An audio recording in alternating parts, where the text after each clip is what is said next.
Des forêts denses, des panoramas préservés entre lacs et montagnes, l'image d'une Suisse verte est connue dans le monde entier. Pourtant, elle termine dans les derniers rangs du classement des pays européens en matière de surface protégée pour la préservation de la biodiversité. Selon une récente étude de BirdLife et l'Agence européenne pour l'environnement, environ 10% du territoire suisse est classé en zone protégée, contre 26% en moyenne dans l'Union européenne. Alors que la COP30 doit s'achever le 21 novembre prochain, l'ONG alerte sur la situation de la Suisse. Elle rappelle qu'un tiers des espèces animales et végétales sont en danger, de même pour la moitié des milieux naturels.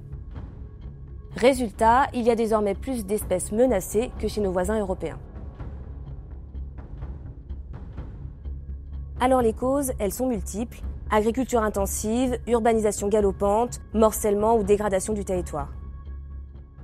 La Suisse est un petit pays très densément peuplé et que en fait il y a presque plus aucun coin en Suisse qui n'est pas utilisé. Donc on a des infrastructures à peu près partout en Suisse et donc c'est cette utilisation quand même assez intensive du territoire suisse qui est entre guillemets un obstacle, mais c'est pas un obstacle qu'on peut pas franchir et il faudra s'y mettre pour le franchir cet obstacle. Pourtant, la Suisse avait pris des engagements. En 2010, elle a signé la Convention internationale sur la diversité biologique avant de lancer son plan d'action Stratégie biodiversité 2030, approuvé en 2012 par le Conseil fédéral.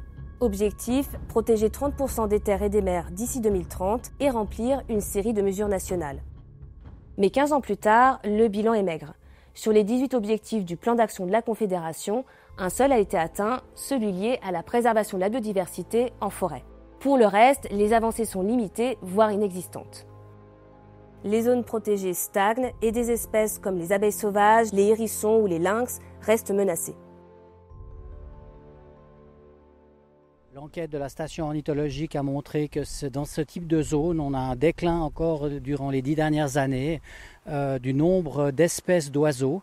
Et dans un milieu comme celui-ci, on n'a pratiquement plus d'oiseaux qui peuvent survivre comme nicheurs. L'exemple de l'alouette des champs, voilà un oiseau qui niche au sol et qui a beaucoup de peine à pouvoir survivre dans un paysage de grande culture, parce que les nids sont souvent détruits, et puis l'oiseau ne trouve pas suffisamment de petits habitats, refuges, pour pouvoir nidifier. BirdLife dénonce aussi un manque de cohérence nationale, notamment en matière de corridors écologiques, ces ponts censés relier les espaces naturels, souvent coupés par des routes ou des zones urbanisées. Ces atteintes à la nature ont aussi des conséquences directes pour notre survie. Moins d'insectes pollinisateurs, c'est moins de récoltes, moins de fruits, moins de vie. Pour l'ONG, le problème vient aussi du manque d'engagement politique. BirdLife dénonce le refus de la Commission de l'environnement et de l'aménagement du Conseil aux États du contre-projet indirect à l'initiative sur la biodiversité, jugé trop contraignant pour l'économie et l'agriculture. On va devoir diminuer nos surfaces productives, les céréales, la betterave, le maïs, pour mettre des parcelles en biodiversité en plus.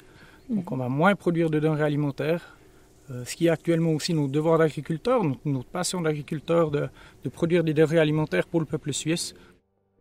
La Confédération et les cantons consacrent chaque année 600 millions de francs pour la préservation de la biodiversité et un nouveau plan d'action a été lancé en 2024. Mais selon l'Office fédéral de l'environnement, il faudra encore du temps avant d'en voir les effets. Ensuite, il faut noter que ce classement européen des zones protégées est parfois remis en question. Michel Darbelay, qui siège à l'Union suisse des paysans, estime que les critères européens ne prennent pas en compte les surfaces agricoles dédiées à la biodiversité, qui représentent environ 1 mètre carré sur 5. Entre les forêts, les alpages et les zones improductives qui comprennent notamment les glaciers et les lacs, il rappelle que près des 2 tiers du territoire suisse restent proches de l'état naturel. Quant au dérèglement climatique, principale cause du déclin de la biodiversité, pour Michel Darbelay, l'impact de l'agriculture est surestimé. On surestime aussi aujourd'hui le rôle de l'élevage dans la question climatique.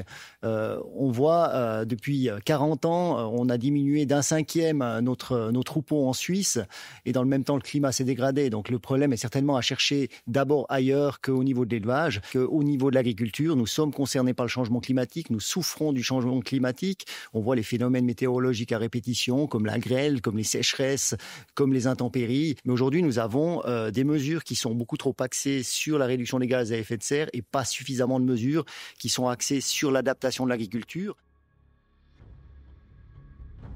La crise de la biodiversité est un phénomène mondial qui dépasse les frontières suisses. En 50 ans, 73% des populations d'animaux sauvages ont disparu dans le monde.